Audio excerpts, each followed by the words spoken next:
I wonder, so the book was very progressive for its time. Uh, and I think it also involves the question of homosexuality, right? Yeah. And how, like, which character expresses that? Like, Rufus. yeah. Rufus expresses it So because far, we just like talked about his female lovers, right? exactly. But he also had a male lover. Uh-huh. I'm trying to remember his name exactly. I don't want to misquote it. Mm-hmm. Can you scroll down here? Yeah, you can scroll. Yeah. Eric. Eric was also his lover, right? But guess what? He also treated Eric just as badly as he treated Leona. He was equally abusive. Gosh. And I wonder, for Eric, I understand that. Do you have a situation in mind? I do. And I mean a particular event in the From story? the book, yeah. I can't remember right now. But I can just remember the dynamic and the relationships and the interactions. But yeah, he was also as abusive towards. So let me see.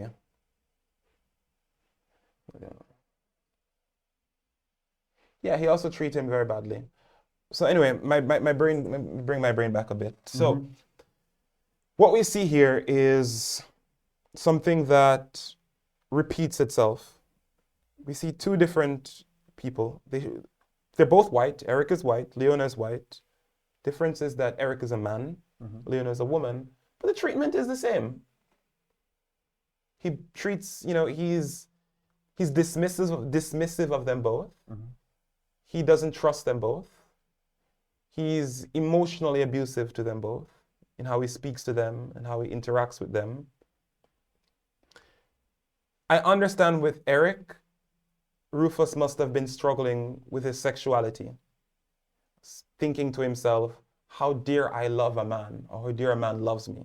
So I think that's one struggle of Rufus right there, is the struggle of, so I think with Eric, it came with race and sexuality. With Leona, it came with race. Yeah. But one could also argue that it may come with sexuality, because maybe he's not sure if he's bisexual, if he's gay, if he's straight. I don't know. I don't know how, I didn't read so closely into it at the time about what was his struggle with his identity. To me, it's interesting because, so when I think about, we have today, and we had like the time 70 years ago in the 50s or 60s when the book, 50s, I guess. Early 60s. Early, it was published, I think. Published in the 60s, but the story. Early 60s. The story's in the 40s? 50s. 50s. So, I assume that it was not normal that black people had relationships with white women back then. Am I right? Or I think since the day that black people and white people have shared this country, they've always had relationships with each other. And that's the truth going straight down from North America, the Caribbean, Central South America. I think almost every single black person in the Americas has at least one white ancestor, whether it's from rape or from love. It's quite impossible to share space with someone and for things not to happen. Yeah, so like romantic relationships. So rape is... It was normal because it happened and it was frequent. It was just not acceptable. So I guess in the 50s, they could not easily marry, or could they? I think in some states, marriage was even banned between people of different races. So I guess when he had a relationship with Jane... not with Jane, he had a relationship with James's daughter. Leona. Leona, yeah. So when he had a relationship with Leona, they had to keep it secret. They had to keep it secret. But it was New York City at the time, so I don't think it was quite secret. Oh, okay. I don't think, and also... It was in Harlem. Also, not just the location, it's in New York City, it doesn't matter where. Okay. He's an artist. Oh. Right? The artistic community is a bit more open-minded and liberal than, let's say, the academic and artistic communities are a little bit more open, free-spirited than, let's say, they lived more or less on the margins of what is normal American society. But even though it's open, So-called normal American society. the ideal of what is normal will still impact you in building your relationship. Yes, you can't escape it. You can't escape it. Mm. But the barriers to initiating the relationship are far lower by virtue of being in a social group or I call it a social/professional group, which doesn't discourage that type of thing. Mm. So the barriers to entering the relationship, which is why he entered in a relationship with a white man, he entered into a relationship with a white woman. The barriers for entering the relationships were not so high, right? But there's a difference between being in a relationship with a white woman, Yeah. but then like to be homosexual. But can we say he was homosexual? We don't know his sexuality. Or, He I could have mean, been bisexual, bisexual yeah. or whatever. Yeah. Queer. Let's just say, Yeah. I guess he was queer. Yeah. Queer. Yeah, I'm sorry. I'm just not clear how to use the terms here. Yeah. So, but, okay, so he has a, how to say it then? He has a relationship with another man, Yeah. right? But like how's that? So he's black, right? Who? Rufus. Rufus is black. Rufus. And the other one is white. White, yeah. But there's a particular stance on homosexuality when he's black that is different than when a white person is homosexual. I don't know. See, You know why I don't know? I don't know because of the time period. I'm not. Yeah. My impression is I think that because both societies at the time, whether it be black or white society, white American, black American society, they were both quite religious at the time. Yeah. They're both fundamentally religious societies. So I think that they both would have faced the same opposition from their respective communities. Because in the book, we do go back into Eric's background, into Eric's home, and Eric also did struggle within the white community because of his sexuality. We don't really go back into how Rufus dealt with his sexuality within the black community, but we do see that Eric came with his struggle from back home where he's from. Yeah. We do see his struggle in his community with who he is. With who he is, yeah. So I read two aspects. Yeah. On the aspect of particularly black people with regard to their sexuality, Yeah. and then particularly with regard to homosexuality or bisexuality. And the one was, or one of the problems, and maybe you help me understanding it because I didn't understand completely. One problem is that black people get feminized. That's one position. Okay, that they shouldn't be feminized from the white society. By the white society. Yeah. Or from. I believe by the white society, Ah, and understand. that was a criticism of the black community Yeah. towards black people, right? So that they shouldn't let themselves be feminized by the white society. And I've also heard that was a criticism that James Baldwin faced. Yes. He faced that a lot during his life, that people found that... So what does that mean, actually? What does it mean? To be feminized by white society. I didn't really understand Okay, so from a black perspective, right? As a black man, you want to maintain, one seeks to, like I was saying earlier,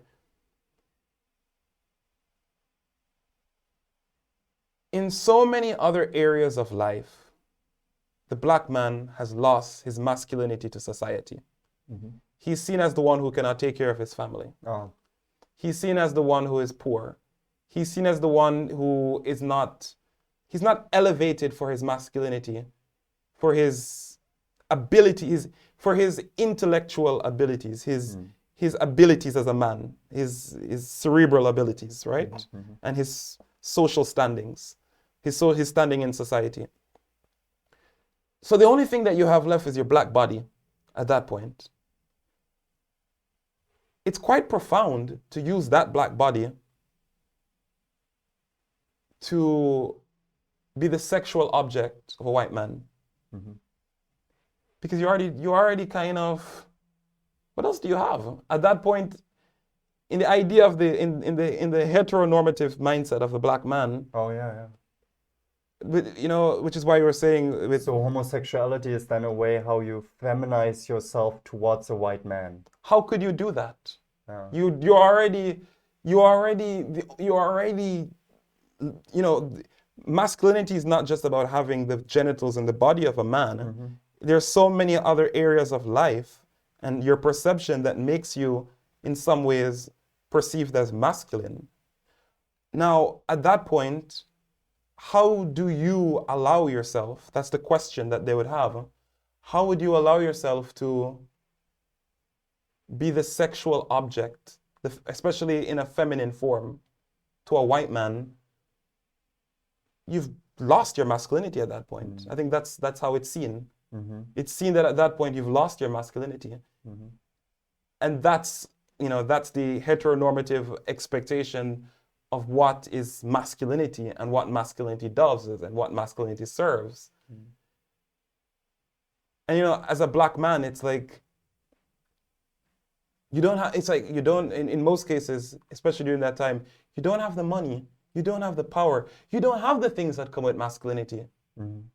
with what is expected to be masculinity, besides your physical body. So there's also a poverty disadvantage. There are disadvantages. You're men in this perspective, in this way, a man is expected to be a provider. Mm. You know, this is just across the human race during the 1950s, going back, and perhaps even till today. You're an object of power. You're an object of provision. If you don't have any power in the society in which you live, the only thing that you're left with is your body, right? Yeah. Which is perceived to be a more physically dominant body than the body of a white man. So I think Rufus probably went through a lot. Yeah. He went through a lot. There's so much, and there's also the second position that I saw here. That is, wait, where do we have it? There was like something from the Liberation Army of Black People, I believe. That was the name. Forgive me if it's wrong right now. Where do we have it? Just pause for a second. So this is the second position. So on the one hand, we have the feminization of Black people, and then we have the counter reaction from the Black side. And there was a flyer. I also have that from Wikipedia. I didn't research so deeply. Okay, so I don't want to give the impression that I did that myself. So, and there it says, at the first plenary conference of self-determination in 1981, a flyer read, "Homosexuality does not produce children. It does not birth new warriors for liberation. In sexually submitting to the white man, Rufus has fulfilled his own death wish, literally and figuratively, because to be both homosexual and black is to express a hatred for blackness." Okay, that's not the major point. The major point is that when you convert to a homosexual model, you basically take out yourself from the liberation, because you don't birth children, black children warriors, anymore. Yeah, warriors for the liberation. Yeah. Masculine warriors. Yeah, masculine warriors for the liberation. Yeah.